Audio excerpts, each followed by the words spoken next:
ನಿಮಗೆ bottom of the deck ಬಂದಿರುವಂತಹದ್ದು empress card ಬಂದಿದೆ. ಸೊ ಇಂಪ್ರೆಸ್ ಕಾರ್ಡ್ ಏನನ್ನು ರೆಪ್ರೆಸೆಂಟ್ ಮಾಡುತ್ತೆ?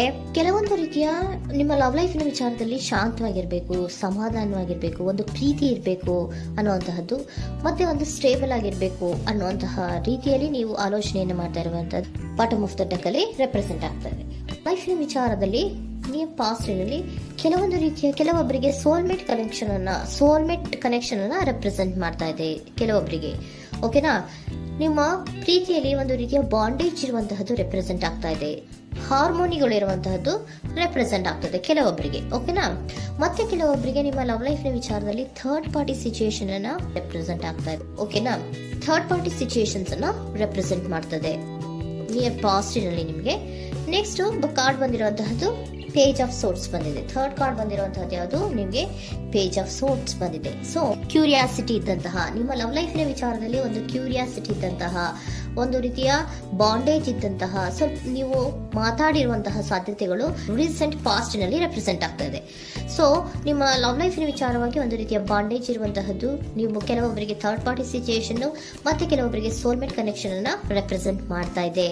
ಮತ್ತೆ ನಿಮ್ಮ ಲವ್ ಲೈಫಿನ ವಿಚಾರದಲ್ಲಿ ನೀವು ಮಾತಾಡಿರುವಂತಹದ್ದು ಕೂಡ ಕೆಲವೊಂದು ರೀತಿಯ ಮಾತುಕತೆಗಳು ಆಡಿರುವಂತಹದ್ದು, ಹೊಸ ಐಡಿಯಾಗಳನ್ನ ಮಾಡಿರುವಂತಹದ್ದು ಇಲ್ಲಿ ರೆಪ್ರೆಸೆಂಟ್ ಆಗ್ತದೆ. ಮೇ ಬಿ ನೀವು ಫ್ರೆಂಡ್ಸ್ ಗಳ ಮೂಲಕ ನೀವು ನಿಮ್ಮ ಪರ್ಸನ್ ಅನ್ನ ಭೇಟಿಯಾಗಿರಬಹುದು.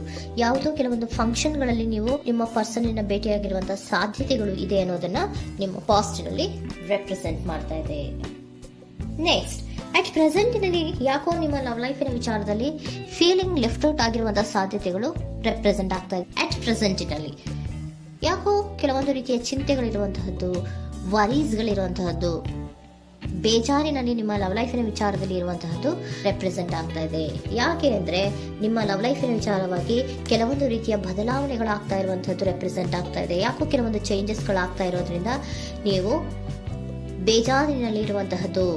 ನಿಮ್ಮ ಲವ್ ಲೈಫಿನ ವಿಚಾರವಾಗಿ ಯಾಕೋ ಪರಿಸ್ಥಿತಿಗಳು ಅಷ್ಟು ಚೆನ್ನಾಗಿಲ್ಲದೆ ಇರುವಂತಹದ್ದು ರೆಪ್ರೆಸೆಂಟ್ ಆಗ್ತಾ ಇದೆ. ಯಾಕೋ ಕೆಲವು ಬದಲಾವಣೆಗಳು, ಚೇಂಜಸ್ಗಳು ಆವಾಗಿಂದ ಆವಾಗಲೇ ಆಗ್ತಾ ಇರುವಂತಹದ್ರಿಂದ ನಿಮಗೆ ಬೇಜಾರಾಗಿರುವಂತಹದ್ದು ರೆಪ್ರೆಸೆಂಟ್ ಆಗ್ತಾ ಇರೋದು. ಮತ್ತೆ ಥರ್ಡ್ ಕಾರ್ಡ್ ಬಂದಿರುವಂತಹದ್ದು ಕ್ವೀನ್ ಆಫ್ ವ್ಯಾಂಡ್ಸ್ ಬಂದಿದೆ. ಸೊ ಕ್ವೀನ್ ಆಫ್ ವ್ಯಾಂಡ್ಸ್ ಏನಕ್ಕೆ ನಿಮಗೆ ಪದೇ ಪದೇ ಚೇಂಜಸ್ಗಳಾಗ್ತಾ ಇದೆ? ಆ ಚೇಂಜಸ್ಗಳಿಂದ ಯಾಕೋ ಕೆಲವೊಂದು ರೀತಿಯ ವೇರಿಯೇಷನ್ಗಳು ಆಗ್ತಾನೆ ಇರೋದ್ರಿಂದ ನಿಮಗೆ ಬೇಜಾರಾಗ್ತಾ ಇದೆ.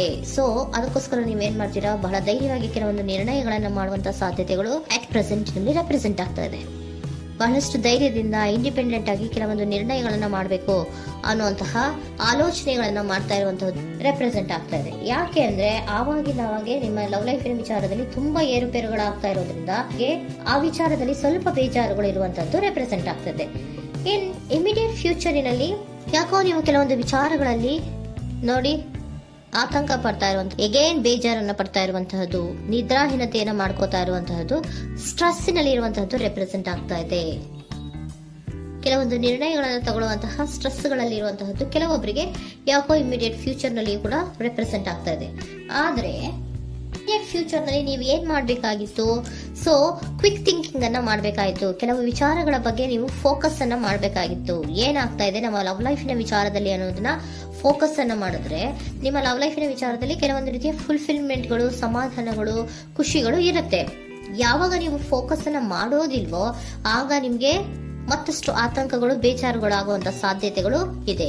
ಇದು ಕಿಂಗ್ ಆಫ್ ಸೋರ್ಸ್, 9 ಆಫ್ ಸೋರ್ಸಿನ ಕ್ಲಾರಿಫಿಕೇಶನ್ ಕಾರ್ಡ್ ಅಷ್ಟೇ. ಅಂದ್ರೆ ಏನು?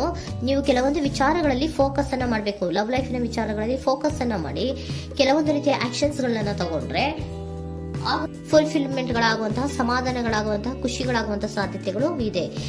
ಕರೆಕ್ಟ್ ಆಗಿ ಮಾತಾಡಬೇಕು. ಏನ್ ಮಾತಾಡಬೇಕು ನಿಮ್ಮ ಲವ್ ಲೈಫಿನ ವಿಚಾರವಾಗಿ ಕರೆಕ್ಟ್ ಆಗಿ ಮಾತಾಡಿ ಕೆಲವೊಂದು ರೀತಿಯ ಕ್ಲಿಯರ್ ಥಿಂಕಿಂಗ್ ಅನ್ನ ಮಾಡಿ ಕ್ವಿಕ್ ಆಕ್ಷನ್ಸ್ ಅನ್ನ ತಗೊಳ್ಳುವಂತಹದ್ದು ರೆಪ್ರೆಸೆಂಟ್ ಆಗ್ತಾ ಇದೆ. ಓಕೆನಾ? ಇದಿಷ್ಟು ನಿಮ್ಮ ಕಾರ್ಡ್ಸ್ನ ರೀಡಿಂಗು. ನೆಕ್ಸ್ಟ್, ಏಂಜಲ್ ಗೈಡೆನ್ಸ್ ನಿಮ್ಗೆ ಏನ್ ಹೇಳ್ತಾ ಇದ್ದಾರೆ ಅನ್ನೋದನ್ನ ನೋಡೋಣ. ನಿಮ್ಮ ಲವ್ ಲೈಫಿನ ವಿಚಾರವಾಗಿ ಏಂಜಲ್ ಗೈಡೆನ್ಸ್ ಏನ್ ಕೊಡ್ತಾ ಇದ್ದಾರೆ? ವೇಟ್ ಅಂತ ಹೇಳ್ತಾ ಇದ್ದಾರೆ. ಸ್ವಲ್ಪ ತಾಳ್ಮೆಯಿಂದ ಇರೋ. ಅವಸರದಲ್ಲಿ ಯಾವ ನಿರ್ಧಾರವನ್ನ ಕೂಡ ಮಾಡಬೇಡ ಅನ್ನೋದನ್ನ ಏಂಜಲ್ ಗೈಡೆನ್ಸ್ ಕೊಡ್ತಾ ಇದ್ದಾರೆ. ಇಟ್ಸ್ ಅಪ್ ಟು ಯು, ಇದು ಎಲ್ಲ ನಿನಗೆ ಬಿಟ್ಟಿರುವಂತಹದ್ದು. ಬೇಗ ಬೇಗ ಕೆಲವೊಂದು ನಿರ್ಧಾರಗಳನ್ನ ಕ್ವಿಕ್ ಥಿಂಕಿಂಗ್ ಅನ್ನ ಮಾಡಿದ್ರು ಕರೆಕ್ಟ್ ಆಗಿ ಕ್ಲಿಯರ್ ಥಿಂಕಿಂಗ್ ಅನ್ನ ಮಾಡಬೇಕು. ಸೊ ಕ್ಲಿಯರ್ ಥಿಂಕಿಂಗ್ ಅನ್ನ ಮಾಡೋದಕ್ಕೆ ಲವ್ ಲೈಫ್ ನ ವಿಚಾರವಾಗಿ ಸ್ವಲ್ಪ ಟೈಮ್ ಬೇಕಾಗುತ್ತೆ. ಅದಕ್ಕೋಸ್ಕರನೇ ಏಂಜಲ್ ಗೈಡೆನ್ಸ್ ನಿಮ್ಗೆ ಏನ್ ಕೊಡ್ತಾ ಇದ್ದಾರೆ, ಸ್ವಲ್ಪ ವೇಟ್ ಮಾಡಿ. ಇಟ್ಸ್ ಅಪ್ ಟು ಯು, ಇದು ನಿಮ್ಗೆ ಬಿಟ್ಟಿರುವಂತಹದ್ದು. ಪರ್ಫೆಕ್ಟ್ ಟೈಮಿಂಗ್, ಕೆಲವೊಂದು ವಿಚಾರಗಳಿಗೆ ಪರ್ಫೆಕ್ಟ್ ಟೈಮಿಂಗ್ ಅನ್ನೋದು ಅಥವಾ ಡಿವೈನ್ ಟೈಮಿಂಗ್ ಅನ್ನೋದು ಬರಬೇಕು.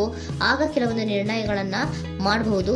ಸ್ವಲ್ಪ ನೀವು ಈಗ ಯಾವುದೇ ರೀತಿಯ ಅವಸರದ ನಿರ್ಧಾರಗಳನ್ನು ಮಾಡೋದು ಬೇಡ ಅಂತ ಹೇಳ್ತಾ ಇದ್ದಾರೆ. ಓಕೆ, ಸರೆಂಡರ್ ಕಾರ್ಡ್ ಏನ್ ಹೇಳ್ತಾ ಇದ್ದಾರೆ ಅನ್ನೋದನ್ನ ನೋಡೋಣ.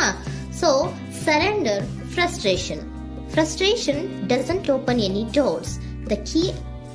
The key to resolving a dilemma, dissolving a block, is to take a breath, center yourself and regroup, so may approach the situation more calmly.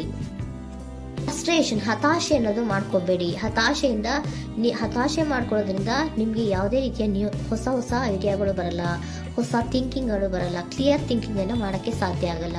So ಅದಕ್ಕೆ ನೀವೇನ್ ಮಾಡಬೇಕು, ಫ್ರಸ್ಟ್ರೇಷನ್ ಅನ್ನ ಬಿಟ್ಬಿಟ್ರೆ ನೀವು ಸಮಾಧಾನವಾಗಿ ಯೋಚನೆ ಮಾಡಿ ಕೆಲವೊಂದು ನಿರ್ಧಾರಗಳನ್ನ ಮಾಡಿ ಅನ್ನೋದನ್ನ ಸರೆಂಡರ್ ಕಾರ್ಡ್ ಕೂಡ ನಿಮ್ಗೆ ಹೇಳ್ತಾ ಇದ್ದಾರೆ.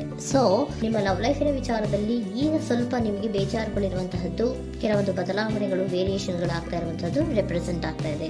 ಸೊ ನಿಮ್ಮ ಲವ್ ಲೈಫಿನ ವಿಚಾರಕ್ಕೆ ಫ್ಯೂಚರಿನಲ್ಲಿ ಕೆಲವೊಂದು ಆಕ್ಷನ್ಸ್ ಅನ್ನ ತಗೋಬೇಕಾದ್ರೆ ಸ್ವಲ್ಪ ವೇಟ್ ಮಾಡಬೇಕು, ಕ್ಲಿಯರ್ ಆಗಿ ಥಿಂಕ್ ಮಾಡಬೇಕು, ಅದರಲ್ಲಿ ಆಕ್ಷನ್ಸ್ ಅನ್ನ ತಗೋಬೇಕು ಅನ್ನೋದನ್ನ ಹೇಳ್ತಾ ಇದ್ದಾರೆ. ಓಕೆನಾ? ಆಗ ಮಾತ್ರ ನಿಮ್ಗೆ ನಿಮ್ಮ ಎನರ್ಜಿಯಲ್ಲಿ ಏನ್ ಶಾಂತತೆ ಬರಬೇಕು ಅಂತ ಹೇಳ್ತೀರಲ್ಲ, ಆ ಶಾಂತತೆ ಏನ್ ಬರಬೇಕು, ಲವ್ ಲೈಫಿನ ವಿಚಾರವಾಗಿ ಶಾಂತತೆ ಯಾವಾಗ ಬರುತ್ತೆ ಅಂದ್ರೆ ನೀವು ಕ್ಲಿಯರ್ ಥಿಂಕಿಂಗ್ ಅನ್ನ ಮಾಡಿದಾಗ ಮಾತ್ರ ಬರುವಂತಹದ್ದು ಅನ್ನೋದು ಕಾರ್ಡ್ಸ್ ಗಳಲ್ಲಿ ರೆಪ್ರೆಸೆಂಟ್ ಆಗ್ತದೆ.